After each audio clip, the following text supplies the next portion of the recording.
하나님 말씀 함께 보도록 하겠습니다. 느헤미야 12장 27절부터 30절까지 말씀입니다. 느헤미야 12장 27절부터 30절까지 말씀, 우리 다 같이 한 목소리로 말씀 함께 보도록 하겠습니다. 예루살렘 성벽을 봉헌하게 되니 각 처에서 레위 사람들을 찾아 예루살렘으로 데려다가 감사하며 노래하며 재금을 치며 비파와 수금을 타며 즐거이 봉헌식을 행하려 하매, 이에 노래하는 자들이 예루살렘 사방들과 느도바 사람의 마을에서 모여들고 또 벳길갈과 게바와 아스마웻 들에서 모여들었으니, 이 노래하는 자들은 자기들을 위하여 예루살렘 사방의 마을들을 이루었음이라. 제사장들과 레위 사람들이 몸을 정결하게 하고 또 백성과 성문과 성벽을 정결하게 하니라. 아멘. 오늘 이 시간에는 심히 즐거운 일이라는 제목 가지고 우리가 함께 말씀 나누고 또 함께 기도하기를 원합니다. 이제 이스라엘 백성들이 예루살렘 성벽 중수하는 일을 다 마쳤고요. 오늘 말씀에 이제 나오기를, 이제 이들이 그 성벽을 하나님 앞에 드리는 성벽 봉헌식을 거행합니다.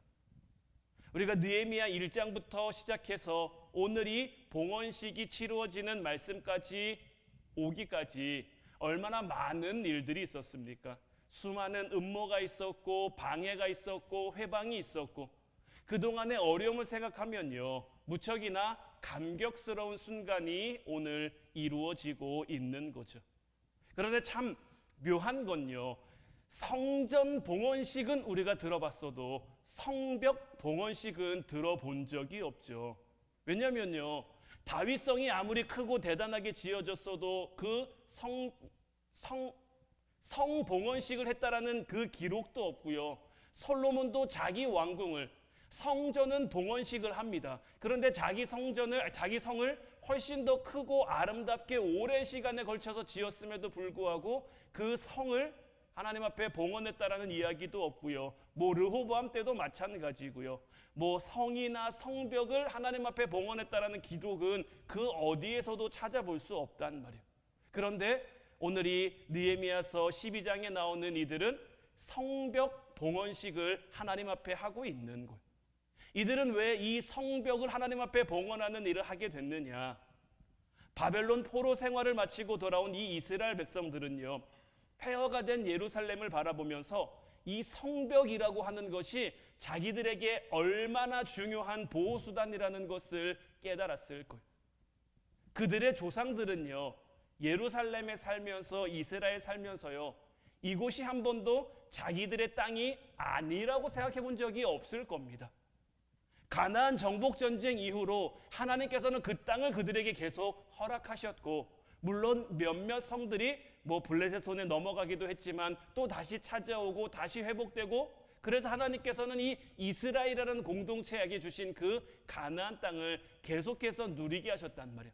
그러니까 그 땅은 당연히 우리 땅, 이 땅은 당연히 내 땅, 하나님께서 내게 주신, 우리 지파에 주신, 우리 가문에 주신 우리 땅이라는 생각이 늘 있었는데, 북이스라엘이 무너지고 남유다가 무너지면서 이 예루살렘이라는 곳이, 이스라엘이라는 곳이 더 이상 우리에게 안전하기만 한 곳은 아니다라는 것을, 그리고 왜 우리가 안전하지 않았느냐를 생각했을 때 지금 이들이 이 느헤미야 12장까지 오면서 깨달은 것은 무엇입니까?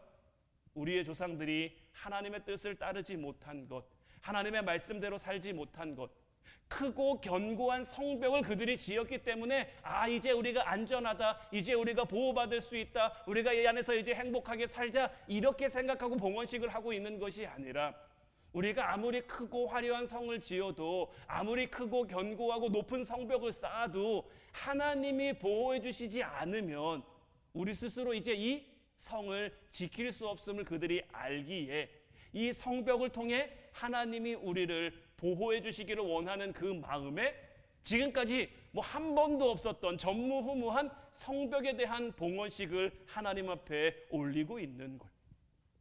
더더군다나 이 예루살렘은요, 주변 강대국들이 호시탐탐 노리는 먹잇감이 됐단 말이에요. 그래서 성벽을 쌓는 동안에도 뭐 도비아나 산발랏 같은 그러한 사람들이 방해하고 음모를 만들어내고 이런 것들이 끊이지 않았기 때문에 이 성벽의 중요성은 더욱 부각될 수밖에 없었고, 그렇게 생각하면 생각할수록 더더욱 우리의 힘만으로는 이 성을 지킬 수 없다. 지금도 우리가 12장을 통해 본 것이 무엇입니까? 자, 예루살렘 성읍은 크고 광대한데, 성벽은 잘 쌓는데 그 안에 들어가 살려는 사람이 없었죠. 왜냐하면 위험하니까요. 아직 뭐 갖춰진 게 없으니까요. 제대로 된 게 없으니까요. 그래서 제비를 뽑아 10분의 1이 그 성에서, 지도자들이 그 성에서, 자원하는 자들이 그 성에서 살게 됐는데 그들만으로 그 성을 어떻게 보호합니까? 그 성벽을 어떻게 보호할 수 있겠습니까? 그러니 이 봉헌식을 거행함으로 인해서 하나님 앞에 지금 결단했잖아요. 우리가 이제 하나님 말씀대로 살겠습니다. 하나님 뜻대로 살겠습니다. 하나님이 원하시는 방법으로 살겠습니다. 그렇게 결단하면서 이 성벽을 하나님 앞에 드리는 이 행위를 함으로 이제 우리의 삶이 하나님의 보호하심 가운데 있기를 원합니다. 하나님의 인도하심 가운데 있기를 원합니다. 이런 모습을 지금 하나님 앞에 보이고 있는 거예요. 아마 이 봉헌식을 하면서 지난 시간들이 정말 주마등처럼 머리를 스쳐갔겠죠. 느헤미야를 중심으로 백성들이 힘을 모아서 52일 만에 성벽을 완성했잖아요.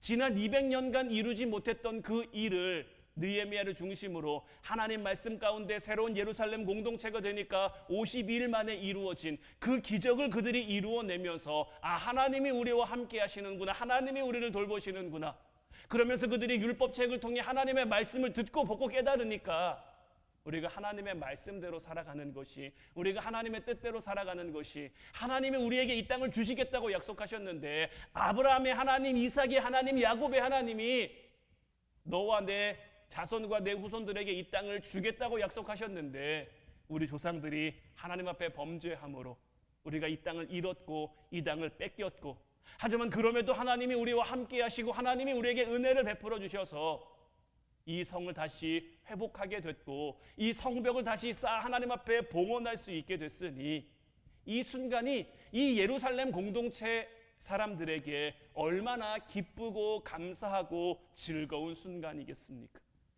참된 즐거움이라는 건요, 이런 겁니다. 믿음의 선한 싸움을 싸우고 하나님이 허락하시는 그 영적 전쟁을 거친 사람만이, 거기에서 승리한 사람만이 하나님이 주시는 그 기쁨으로 심히 즐거워할 수 있는 그 자격을 가지게 되는 거예요.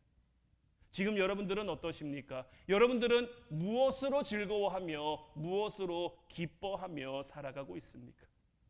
오늘 본문 27절 말씀을 다시 보면 예루살렘 성벽을 봉헌하게 되니 각처에서 레위 사람들을 찾아 예루살렘으로 데려다가 감사하며 노래하며 재금을 치며 비파와 수금을 타며 즐거이 봉헌식을 행하려 한다라고 되어 있는데, 자, 예루살렘 성벽을 하나님 앞에 드리는 봉헌식처럼 우리도 우리 자신을 하나님 앞에 드릴 수 있어야 돼요. 그들은 지금 성벽을 하나님 앞에 드리고 있지만 하나님께서는 우리 한 사람 한 사람을 뭐라고 하셨죠?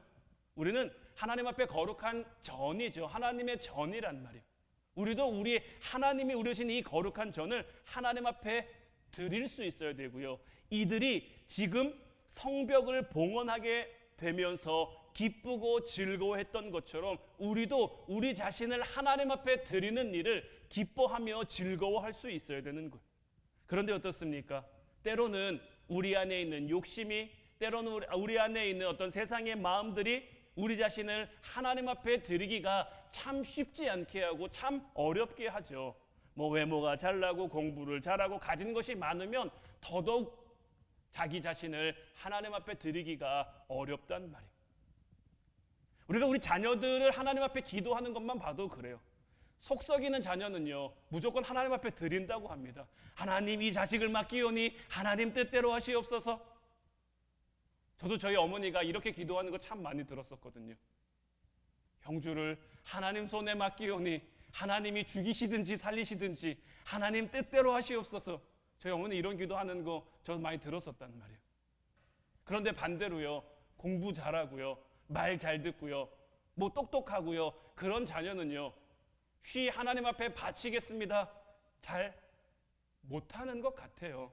왜냐하면 이 자녀를 통해서 이루고 싶은 것도 많고 이 자녀가 할 수 있는 것도 많은 것 같으니까 이 자녀를 보면서 그냥 뭔가 잘 되기를 바라지 하나님 앞에 맡기겠습니다. 하나님 앞에 드리겠습니다. 이런 기도는 쉽지 않은 거죠. 그러나 우리가 기억해야 될 것은 뭐냐면요. 하나님은 값없이 우리에게 하나님의 사랑, 하나님의 은혜를 주셨어요.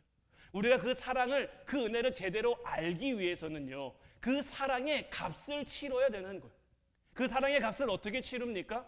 우리가 뭐 할 수 있습니까? 뭘 해낼 수 있습니까? 하나님 없으면 아무것도 할 수 없는데 하나님께 그래서 우리에게 맡기신 것은 뭐냐면 그냥 우리의 삶의 자리를 살아가는 거예요. 내게 맡겨진 삶의 자리에서 우리가 지난 시간까지 거룩이라는 말씀을 거룩한 성에 거주하는 자, 뭐 거룩한 이런 거룩에 대한 말씀을 많이 나눴는데 왜 이 거룩이 중요하냐면요. 우리라는 삶을요. 거룩이라는 그릇으로 만들어야 되기 때문에 그 안에 무엇을 담아주실지는 하나님의 뜻이고 하나님의 마음입니다. 뭐 필요하면 물질도 담아줄 수 있고 건강도 담아줄 수 있고 사업이 잘 되는 것도 담아줄 수 있죠. 그런데 그것을 담아주시기까지 거룩이라는 우리 그릇이 만들어지지 않으면요. 하나님 앞에 우리는 아무것도 안 되는 거예요. 하나님께서 우리에게 말씀하신 게 뭡니까? 내가 거룩하니 너희도 거룩하라. 하나님의 성품을 닮아가고 하나님의 형상을 다시 회복해 가기 위해서 우리에게 반드시 있어야 될 게 뭐냐? 바로 이 거룩인 거예요. 하나님의 사랑을 우리의 삶 가운데 값으로 치룬다면 물론 우리가 해낼 수 있는 것은 아니지만 우리의 삶을 거룩한 그릇으로 만들어가는 거예요.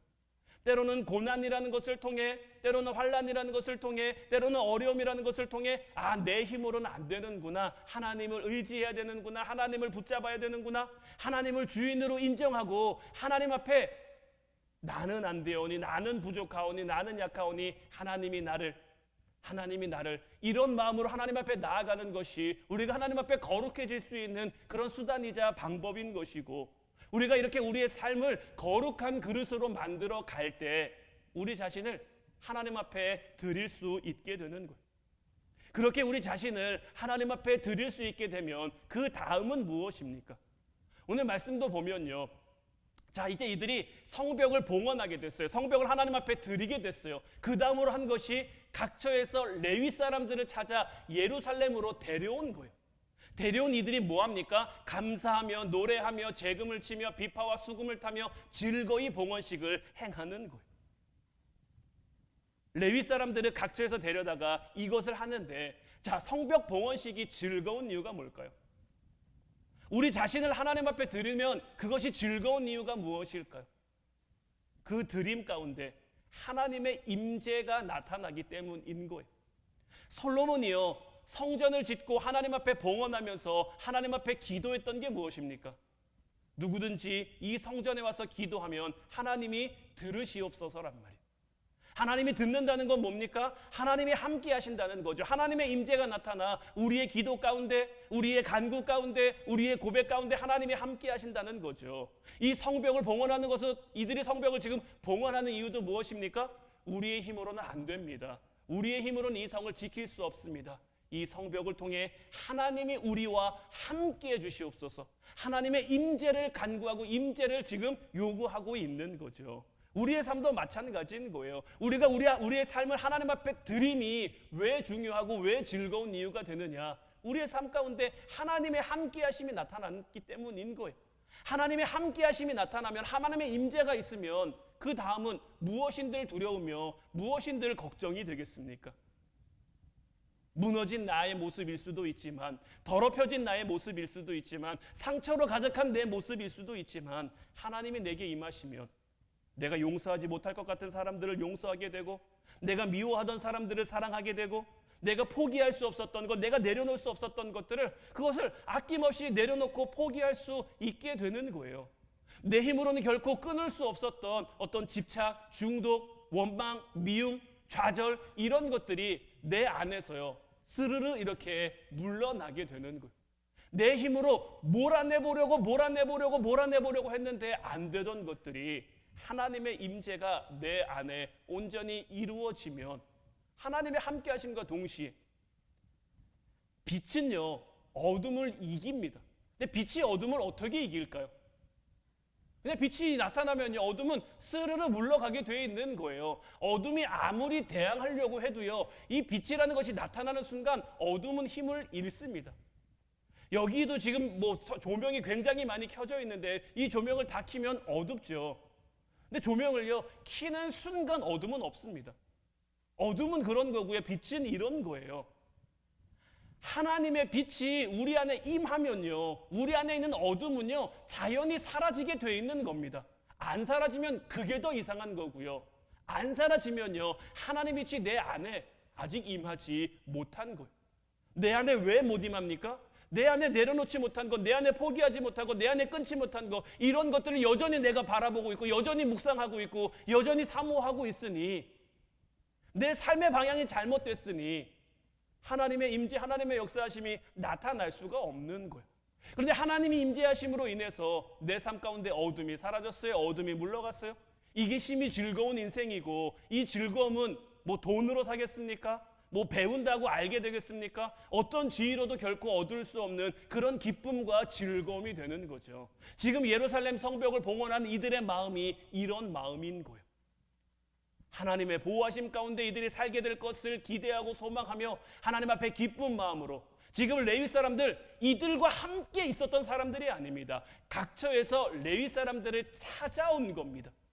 이 찾아왔다라는 것이 중요한 건 뭐냐면요, 28절 29절 말씀 보면, 이에 노래하는 자들이 예루살렘 사방들과 느도바 사람의 마을에서 모여들고 또 벳길갈과 게바와 아스마웻 들에서 모여들었으니 이 노래하는 자들은 자기들을 위하여 예루살렘 사방의 마을들을 이루었습니다.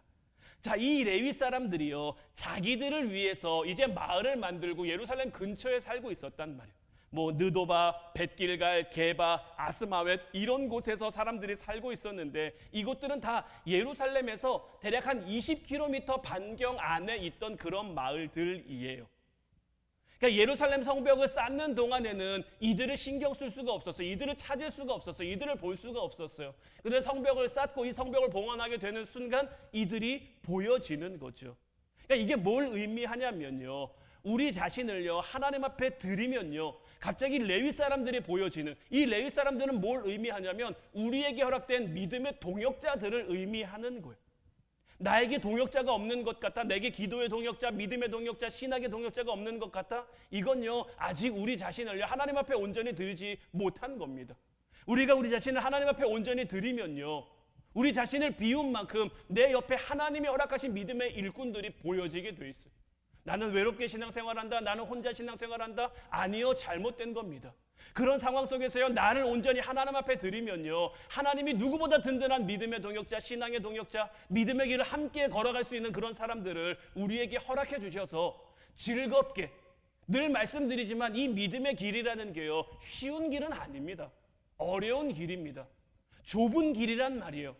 예수님이 말씀하시죠, 부자가 하나님 나라에 들어가는 게 낙타가 바늘귀로 들어가는 것보다 더 어렵다고. 왜냐하면 세상적 욕심을 가지고는요 그 길을 걸어갈 수 없단 말이에요.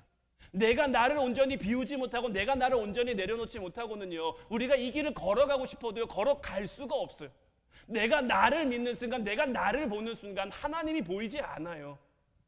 하나님을 온전히 봐야 되는데, 하나님을 온전히 보려면 나 자신을 내려야 되고 나 자신 하나님 앞에 드려야 되고, 내가 드리면요 드림으로 내 삶이 부족해지고 없어지고 빈곤해지고 그럴 것 같지만, 하나님이 채워주시는 그 기쁨과 감사와 은혜와 축복과 그 모든 말로 형언할 수 없는 것들이 우리 안에 충만하게 되어 누구보다 즐겁게, 누구보다 기쁘게 이 믿음의 길을 걸어갈 수 있게 되는 거예요.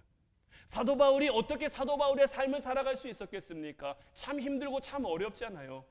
하나님이 주시는 그 기쁨을 누리니까, 하나님이 주시는 그 믿음의 길을 기쁨과 감사로 걸으니까 그 길을 걸을 수 있었던 거죠. 예수님의 제자들, 예수님과 함께할 당시에는 겁 많은 사람들이었잖아요. 무서움 많은 사람들이었잖아요. 예수님이 잡히시던 날 그 밤에 모두가 다 나는 예수님과 함께할 겁니다. 나는 예수님을 지킬 겁니다. 내가 예수님의 오른팔입니다. 내가 예수님의 왼팔입니다. 그렇게 서로 싸우던 그들이 예수님 잡히시던 그날 밤에는 모두가 뿔뿔이 다 도망했죠. 아무도 예수님 곁에 남아있지 않았어요. 베드로만 몰래 예수님이 어떻게 되나 보려고 따라갔다가 예수님의 말씀하신 것처럼 닭 울기 전에 예수님을 3번 부인하잖아요. 그냥 부인만 합니까? 욕하며 저주하며 부인하잖아요. 이랬던 제자들의 모습이란 말이에요. 그런데 오순절 마가의 다락방에서 하나님의 성령이 그들에게 임하니까, 하나님의 임재가 그들에게 나타나니까 그들의 삶이 어떻게 됩니까? 이제 그들의 삶을 하나님 앞에 드린 삶인 더 이상 무섭지 않습니다. 바리새인들이 공회에서 베드로와 요한을 잡아갑니다. 너 예수님의 이름을 말하지 마. 예수님의 이름을 전하지 마. 예전 같았으면요, 알겠습니다. 우리가 예수님 다시는 말하지 않을게요. 예수님의 이름 다시 전하지 않을게요. 이래야 정상일지도 몰라요. 그런데 예수님의 이름을 우리에게 주셨는데 우리가 어떻게 안전할 수 있느냐? 구원받을 이름이 예수님밖에 없는데 우리가 어떻게 예수님을 전하지 않을 수 있느냐? 그들 앞에서 당당하게 담대하게 외칩니다. 죽기까지 정말 주님을 사랑하고 충성하는 그들의 모습. 늘 말씀드리지만 순교는요, 아무나 할 수 있는 게 아닙니다. 아무나 할 수 있는 게 아니지만요, 또 믿음의 길을 걸어가는 동안 하나님이 그 자리를 우리에게 허락하시면요, 우리도 할 수 있는 자리. 물론 저는 기도합니다. 하나님, 그래도 저는 순교 말고 그냥 하나님이 적당한 때에 부르시면 아멘하고 갈 테니까. 왜냐하면 생각만 해도 사실 이 순교라는 게 우리에게 주는 그 무게감이 있잖아요. 하나님이 우리를 어떻게 쓰실지 우리는 모르지만 그래도 그 또한 그것이 하나님의 뜻이라면, 하나님의 길이라면 우리가 그 길을 걸어가는 거고, 우리가 그 길을 걸어가는 동안 하나님께서는 우리를 결코 외롭게 혼자 홀로 두지 않은 거예요. 때를 따라 돕는 은혜를 허락하시고, 때를 따라 돕는 손길들을 허락하시고, 때를 따라 돕는 물질과 필요와 이런 것들을 우리에게 주셔서 능히 그 길을 감당할 수 있도록. 그런데 이 길을 걸어가려면 앞서 말씀드린 것처럼 거룩이라는 게 굉장히 중요해요. 그래서 30절 말씀도 보면요, 제사장들과 레위 사람들이 몸을 정결하게 하고 또 백성과 성문과 성벽을 정결하게 하니라. 나를 하나님 앞에 드리기 위해서는요, 이 정결 예식이 굉장히 필요하고 중요해요. 지금 봉헌식의 기쁨을 나누기에 앞서, 하나님 앞에 이 성벽을 드리기에 앞서 지금 제사장과 레위 사람들이 먼저 몸을 정결하게 했다라고 되어 있는데, 자, 이 정결하게 한다는 건 뭘까요? 정결하게 한다는 것은 깨끗하게 하는 거죠. 무엇이 우리를 깨끗하게 할까요? 예수님의 보혈의 피로 말미암아 우리가 예수님의 이름을 고백하며 예수님 앞에 회개하며 나아갈 때 우리가 정결해지고 우리가 깨끗해질 수 있는 거예요. 그러니까 지금 이 제사장들과 레위 사람들이 먼저 몸을 정결하게 했다라는 것은 그 회개의 본을 그들에게 보였다는 것이고, 자, 회개의 본을 그들이 보이니까 어떻게 됩니까? 백성과 성문과 성벽도 정결하게 하나님을 향할 수, 늘 회개에 대해서 말씀드리지만 회개는 하나님을 바라보는 겁니다. 내가 지금까지 잘못 바라보고 있던 것들을 하나님을 온전히 바라보는 것, 하나님을 똑바로 바라보는 것. 때로는 물질에 내 마음 뺏겼고, 때로는 자녀들에게 내 마음 뺏겼고, 다른 것들에 내 마음 뺏겼던 그 모든 것들이 이제 내려놓고 주님만 바라보겠습니다. 주님께로만 향하겠습니다. 이게 회개란 말이에요. 그러니까 이들이 지금 하나님만 향하도록, 제사장과 레위인들이 먼저 몸을 보여 하나님을 향하고, 그러니까 백성들과 성문과 성벽도, 그러니까 이 성문과 성벽도 지금 누구를 위해 쌓은 겁니까? 하나님을 위해 쌓았다라는 거예요. 그렇기 때문에 하나님 앞에 드리는 것이고, 하나님이 성문을 통해, 하나님이 성벽을 통해 우리를 지키고 보호하시옵소가 되는 거죠. 우리의 삶도 마찬가지입니다. 교회 안에서는요, 목사가 제일 먼저 회개할 수 있어야 돼요. 왜냐하면 이곳의 영적 지도자로, 부족하지만 연약하지만 그래도 이곳의 영적 지도자로 하나님이 저를 세우셨기 때문에 제가 먼저 회개해야 되는 거예요. 제가 주님을 제대로 바라보지 못하면요, 저를 따라오는 여러분들도 다 늘 말씀드리지만 요만큼만 차이 나도요, 나중 가면 어마어마한 차이를 가지고 오잖아요. 제가 비슷해 보여도, 그럴듯해 보여도 작은 요만큼의 차이로 여러분들을 이끌면요, 나중에 가서는 정말 걷잡을 수 없는, 이단이 왜 이단입니까? 신천지가 왜 신천지입니까? 여호와의 증인이 왜 여호와의 증인입니까? 그들도 성경 봅니다. 우리랑 똑같은 성경 가지고 있어요. 그런데 왜 다릅니까? 시작이 다른 거고 방향이 다른 거예요. 그 방향이 다르니까, 제가 전에도 한번 말씀드린 적이 있는 것 같은데, 신천지에서 하는 그 성경 공부 세미나에 제가 가본 적이 있어요. 저도 물론 모르고 갔죠. 신학교 후배가 너무 좋은 성경 공부하는 데가 있다고 가보자고. 처음 갔는데요. 와, 뭐 이런 데가 다 있지 싶을 정도로. 저 공부하는 거 진짜 싫어하는데 와, 이런 데서 성경 공부하면 나도 성경 공부할 수 있겠다. 그렇게 한 3일을 나갔어요. 한 3일 동안요. 진짜로 신천지를 보는 것 같았어요. 하나님 말씀이 와, 이렇게 들릴 수도 있고 이렇게 보일 수도 있구나. 근데 3일쯤 지나니까요. 그래도 그나마 다행이었던 건요. 제가 그래도 목사님 아들로 한 20년 넘게 살아왔잖아요. 아버지 설교를 안 듣는 것 같아도 들어온 세월이 있는데 듣다 보니까요. 요만큼씩 걸리는 게 있어요. 요만큼씩 차이 나는 게 있어요. 제 안에 그런 것들이 걸렸어요. 그래서 제가 후배한테 나는 이런 게 걸려서 이제 더 이상 안 들을란다. 이런 게 걸리기 시작하니까요. 한 3일은 너무 재밌고 너무 신났는데 이제 재미가 없어요. 그래서 나는 이제 안 갈랜다. 그랬더니 옆에서 후배가 자꾸 권유하는 거예요. 모르는 게 있으면 물어봐야 되지 않냐? 걸리는 게 있으면 물어봐야 되지 않냐? 아마 거기서 제가 물어보고 거기서 더 공부했으면 네, 오늘 저는 여기에 있지 못하고 어디 뭐 신천지 무슨 지파 이런 데 있었을 수도 있을 것 같아요.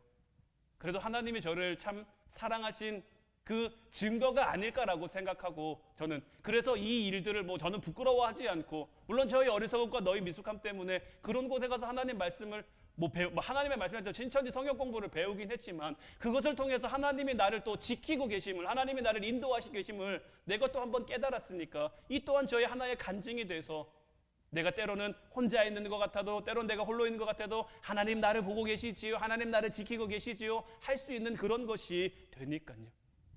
이렇게 작은 차이가 큰 그런 틈을 만들 수 있기 때문에 여러분들도 여러분들의 가정에서 믿음의 가장이 회개해야 가족들이 회개할 수 있는 것. 믿음의 제사장인 믿음의 어떤 파수꾼으로 여러분들 하나님을 세우셨는데 여러분들이 먼저 회개해야 여러분들의 가족들이 하나님을 바라볼 수 있게 되는 것. 여러분들이 하나님을 온전히 바라보지 않는데 가족들이 어떻게 온전히 바라봅니까? 믿는 여러분들도 하나님을 제대로 못 바라보는데 어떻게 믿지 않는 가족이 믿음이 약한 가족이 하나님을 제대로 바라보길 원하고 바라고 기도하면 그건 굉장히 큰 욕심 아닐까요? 내가 먼저 보고 똑바른 방향으로 나아가야 그 길을 따라 가족들이 이끌려갈 수 있는 거죠. 이 땅에 회개할 게 없다고 말하는 사람은 아무도 없죠. 왜냐하면 죽을 때까지 우리에게는 회개할 게 늘 있게 마련이에요. 내가 바로 가고 있어도 내가 정말 바로 가고 있나? 확인하고 또 확인하고 또 확인하고 말씀 가운데 나를 비추고 말씀 가운데 또 나를 비춰서 내가 제대로 가고 있는지 이 회개의 과정을 늘 밟아야 되는 거고요. 왜냐하면 내가 죄인이라는 것을 내가 회개할 자이라는 것을 깨달은 만큼 아는 만큼 우리는 하나님 앞에 나아갈 수 있기 때문인 것. 교회에서뿐만이 아니라 우리 삶에서도 모든 영역에서도 하나님 앞에 정결하게 살아갈 수 있도록 거룩이라는 우리의 그릇을 만들어 갈 때 하나님께서 그 안에 아직 믿지 않는 우리 가족들도 담아주시고 우리의 삶에 필요한 물질도 담아주시고 은혜도 담아주시고 축복도 담아주시고 여러 가지를 담아주셔서 그것을 지킬 수 있게.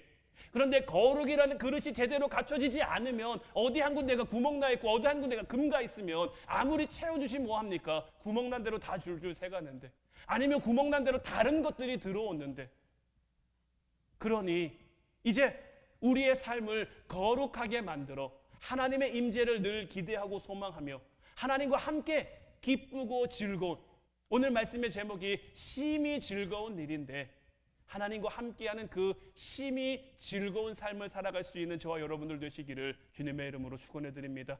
이제 우리 같이 찬양하고 기도하기를 원하는데 오늘 이 시간에는 찬송가 250장 구주의 십자가 보혈로 우리의 죄를 씻어주신 주님의 이름을 우리가 함께 찬양하면서 그 구주의 십자가 보혈로 오늘 이 밤에도 우리를 씻어주시고 그 생명수 가운데 우리로 하여금 살게 하시어 주님의 은혜 가운데 정말 기뻐하는 삶 주님을 온전히 바라보는 삶 내가 주님을 온전히 바라봄으로 내게 맡겨주신 그 영혼들을 이끌어갈 수 있는 주님 품으로 인도할 수 있는 우리가 되게 하옵소서. 우리 함께 찬양하고 기도하도록 하겠습니다.